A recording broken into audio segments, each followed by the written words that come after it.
সাবেক প্রধানমন্ত্রী শেখ হাসিনার ছেলে সজীব ওয়াজেদ জয় নয়াদিল্লিকে নেতৃত্ব দিয়ে বাংলাদেশের সংবিধানের সমুন্নত রাখার আহ্বান জানান।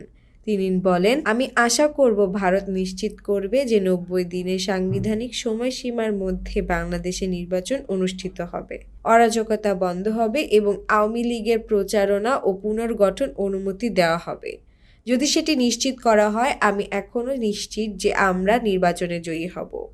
আমরা এখনও সবচেয়ে জনপ্রিয় দল। যুক্তরাষ্ট্রের ওয়াশিংটন ডিসি থেকে একটি ভিডিও সাক্ষাৎকারে জয় ইন্ডিয়া এক্সপ্রেসকে বলে, সরকারের প্রথম থেকে আন্দোলনকারীদের সঙ্গে সম্পৃক্ত হয়ে কোটার বিরুদ্ধে কথা বলা উচিত ছিল। সেটা বোঝার ক্ষেত্রে আমাদের ভুল হয়েছে। বুধবার প্রকাশিত এই সাক্ষাৎকারে জয় বলেন, আমি বিশ্বাস করি আমাদের সরকারের উচিত ছিল কোটার বিরুদ্ধে কথা বলা এবং বিষয়টি আদালতের উপর ছেড়ে দেওয়ার পরিবর্তে শুরু থেকে আন্দোলনকারীদের সঙ্গে কথা বলা। আমাদের সরকার কোটা কমানোর জন্য সুপ্রিম কোর্টে আপিল করেছে। আদালত ভুল করেছে এবং আমরা কোটা চাই না বলে সবাইকে আশ্বস্ত করার সুপারিশ করেছিলাম।